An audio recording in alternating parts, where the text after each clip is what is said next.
Well, online shopping in the U.S. this holiday season was expected to be big, but many didn't know just how substantial it would be.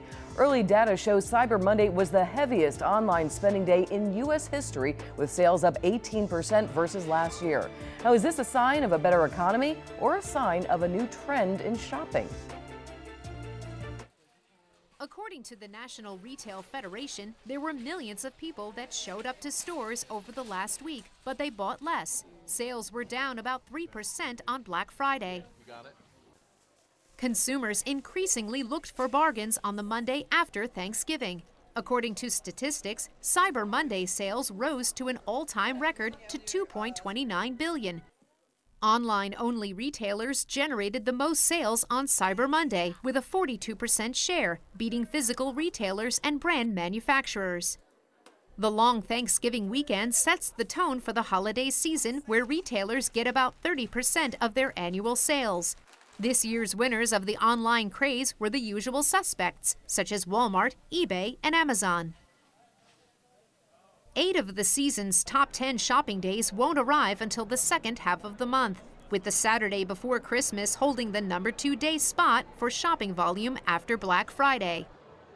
With Cyber Monday shopping over, but the holiday season just getting into gear, the spirit of shop till you drop is still in the air. But many are still searching for the best deals, while others make a statement that the holidays are supposed to be about well-giving. Last year, as a counter to Black Friday and Cyber Monday, a brand new Giving Tuesday was announced, a day set aside not for shopping, but for volunteering in your local community. Day to give thanks and 2 days to shop and a day to give back. In its second year, the annual donation day that follows Black Friday and Cyber Monday quadrupled the number of participating nonprofits to about 10,000. So, could this be the new American tradition? Billion reasons to talk about Cyber Monday, because that's how high the sales were. Joining us now is Dee Dee Benke, along with media analyst Jackie Guzda and Don Mazzella, COO and editorial director of information strategies. We welcome you to the show and thanks for being here. All right, so we were talking about how we've seen such a change this year, and I don't know about you, but let's take the temperature here with everybody. Are you a bargain shopper? I'm the type of person that always forgets my coupons and never remembers anything, so I'm not the greatest shopper, nor do I even like to shop, but let's go through. Now, Dee Dee? I love to shop. However, I kind of like to go in the store. I like to feel it. I want to see it. So online, I don't do as much online as others. However, you can find great deals. A lot of it's because of the state tax. They can get away with shopping without taxes sometimes. So, you should take full advantage of it. Jackie? Oh, no, I can show you how to shop online and do it really well. Oh, okay. Yeah, no, I hate shopping. I hate getting dressed, having to go in there, fighting the crowds, having to make decisions, and I don't have any money when it's all left over. So I have become an excellent cyber shopper. I know how to find the best deals, to compare them. I know which sites to go on the internet. All right, you're going to give Dee Dee and I a little lesson after this. Yes. Well, Don, you actually, this is kind of your business to figure these things out. Tell us about a little bit what you do and what the best way is to find those deals. Well, I can't tell you that. My wife can tell you how to find the best deals. I can tell you what people are doing. Well, one of the things we're doing is educating the American public to look for bargains. That's a major change that's really starting to affect the way people shop. There's an old saying, if I may use it, white Anglo-Saxon Protestant, why were they invented? To pay full price. Whoa. Well, my wife happens to be from Minnesota, and I'm from Indiana, so I fit that too. Okay. So I hate to pay full price, so that's why you should tell us what the good deals are. Well, I'm trying. All right. I can't tell you that, but I can. Clearly, you're finding better deals on the internet, and you're drawing away from the shopping experience. And in some ways, it's good, and in some ways, it's not. If you look at the other side of that statistic you just mentioned, is that same-store sales did not go up much in terms of physical sales. Well, and that's what I want to get to. Are we going to see eventually, and I know a lot of I think it was something like a half of all sales on Cyber Monday were done on phones. and it's a little reflective of say, like the 20-year-olds or that group that like to shop that way. Are we going to see the end of department stores one day? I mean, it's the same thing like people were asking about movie theaters. Are people going to be watching Netflix and not going to the movies? I mean, it becomes almost antisocial to a certain extent. But do you think that we'll actually be buying more online than in the stores? Well, clearly that's the trend, and clearly that's going to happen.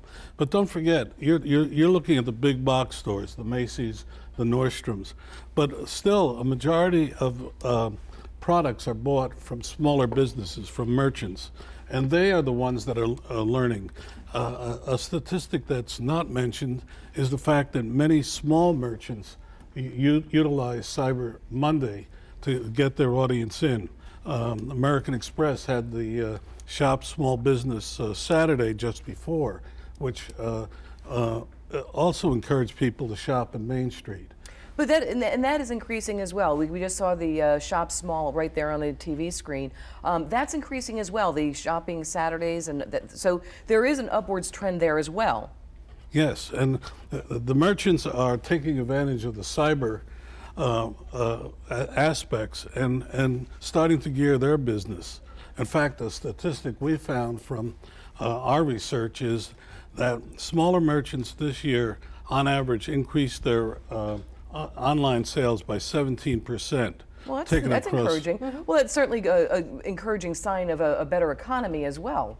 Yeah, and I always try to go small if possible. It's harder and harder to do that, to go mom and pop, but if they go online, that's a good thing. You know, big box stores, the experience is okay, but it's not nearly as fun as going into the little boutique stores. Well, let's talk about paying full price. Are people, the retailers, I'm sorry, the shoppers rather, are the shoppers being educated to find the sales, and are they no longer willing to pay full price? And what's that going to do to the markups? Is the markups going to be higher so they can slash the prices more? Is that what we're going to see moving forward? Well, the failure of JCPenney's plan a year ago to go upscale and eliminate discounts has shown every merchant that the American public today is educated to look for discounts. So I think you always have to have a deal, because if they have one really great deal, they get them into the store. It's kind of like when the grocery stores put the bread and they put the milk in the corner, you're going to pass up all the other things. So if you have that one anchor item, it can help you sell a lot of other things in the store. But Jackie, you're still not going to go into the stores. You're still going to No, because look, you can have a plan. That's what I do when it comes to Christmas shopping, something like that.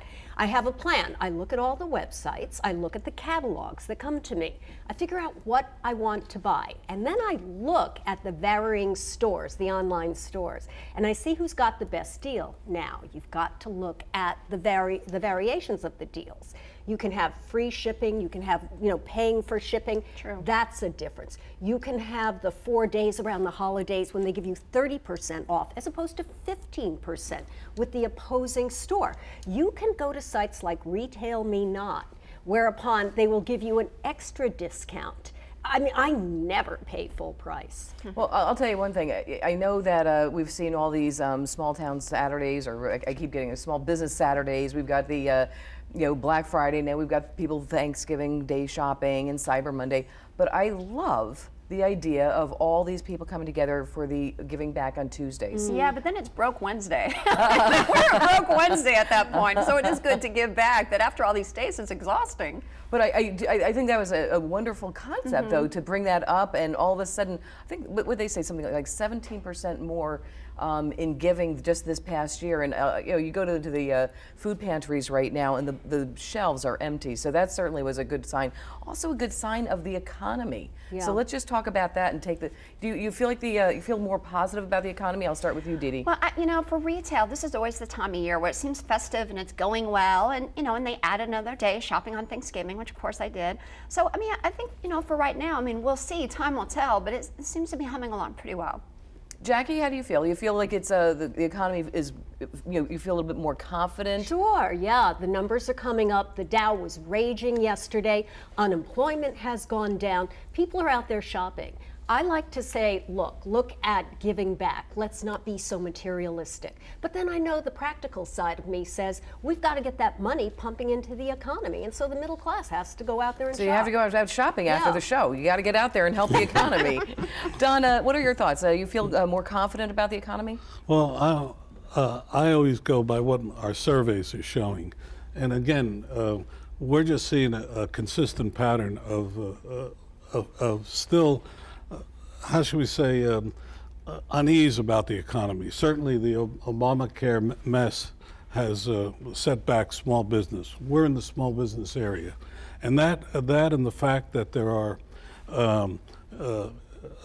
additional charges coming up next year has made small businesses less optimistic than you are. But on the other side of it, if you look at what individuals are saying, they're more positive. All right, well, we're going to be a little bit positive here, ladies. We're going to have a little lesson from Jackie later on how to go do some cyber shopping. And Dee Dee, you and I can go shopping in the store. So there you go. We're going to help the economy. We'll take a all picture and send it to you, Jackie, because it's a social fun thing, too. Okay, and then we'll have cappuccino later. Okay. All right, and while sales were high, not everyone is getting rich. Low-income and minimum wage workers are the fastest growing group in the U.S. You know what else is growing? The profits at big-name corporations like Walmart and Target. We'll take a look at that new trend when we come back.